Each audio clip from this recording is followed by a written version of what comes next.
Zaid bin Sabit.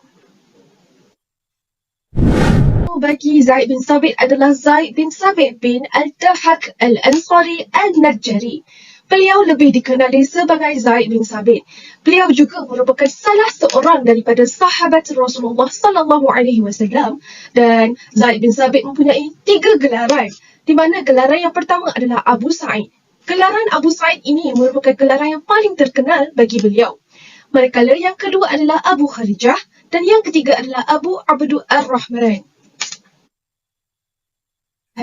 Pada zaman Rasulullah sallallahu alaihi wasallam, Zaid bin Sabit adalah merupakan penulis wahyu dan penulis surat-surat bagi Rasulullah sallallahu alaihi wasallam.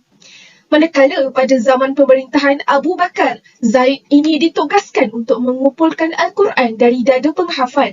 Tujuan pengumpulan ini adalah kerana ramai Al-Quran yang telah tewas dalam perang Al-Yamamah. Pada masa yang sama, Zaid juga ditugaskan untuk menulis semula Al-Quran dari apa yang telah ditulis oleh Rasulullah sallallahu alaihi wasallam pada tulang-tulang dan kulit binatang. Seterusnya, pada zaman pemerintahan Uthman bin Affan, Zaid ini ditugaskan untuk menulis Al-Quran dalam satu mushaf. Sejarah dan riwayat hidup Zaid bin Sabit. Zaid bin Sabit merupakan sahabat Rasulullah SAW dari golongan Ansar yang berketurunan Bani Sawad yang merupakan sebahagian daripada kabilah Al-Khazraj. Beliau sendiri terkenal dengan beberapa gelaran. Walau bagaimanapun, Abu Sa'id merupakan gelaran yang paling terkenal. Beliau juga mempunyai beberapa gelaran yang menunjukkan keistimewaan dan ketokohan seperti Al-Ansari dan sebagainya.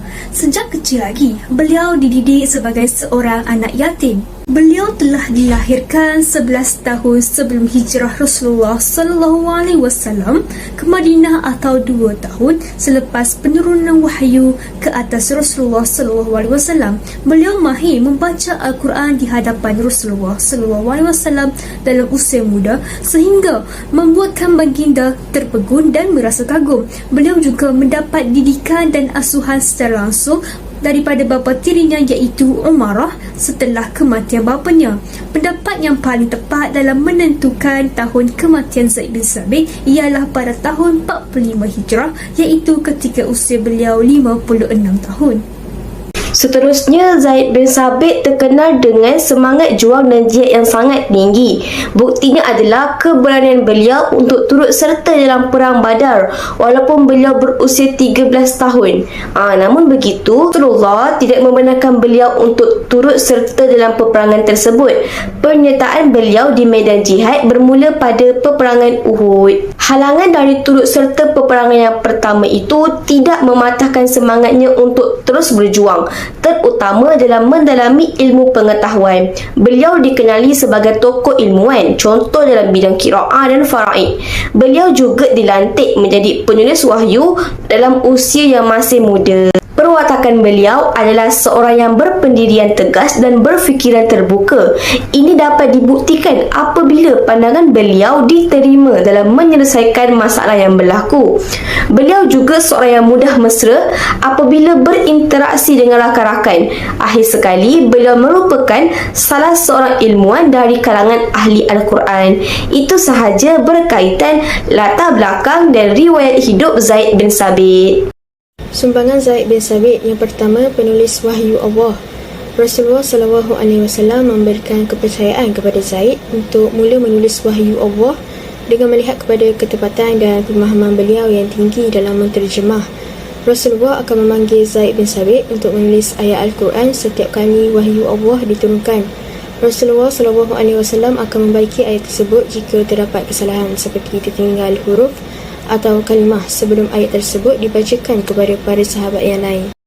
Yang kedua, pengumpul Al-Quran. Setelah kewafatan Rasulullah SAW, telah berlaku perang Yamamah yang menyebabkan sebahagian besar penghafaz Al-Quran telah mati syahid. Kemudian, Sayyidina Abu Bakar telah meminta Zaid untuk mengumpulkan Al-Quran kerana beliau amat terkenal dengan pengetahuannya yang mendalam tentang Al-Quran dan beliau mendapat ayat-ayat tersebut langsung daripada Rasulullah SAW. Sumbangan Zaid bin Sabit dalam bidang ilmu fiqh dan faraid.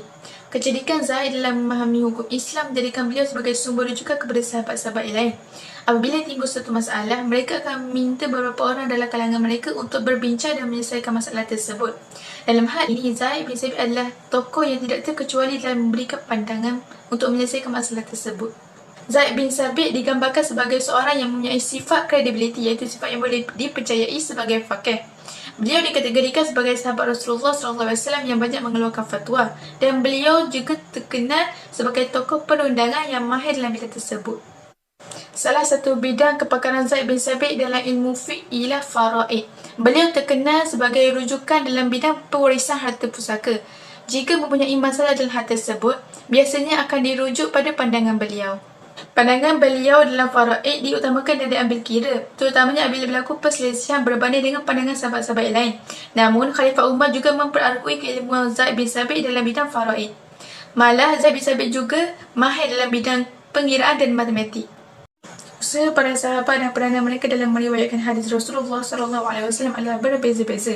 Ada yang meriwayatkan banyak hadis dan ada yang meriwayatkan sedikit sahaja.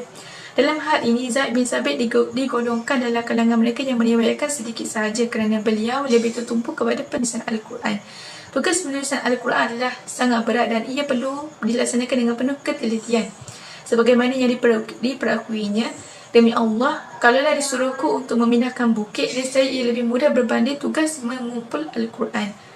Hadis yang dibacakan oleh Zaid bin Sabit adalah sekitar 92 hingga 95 sahaja.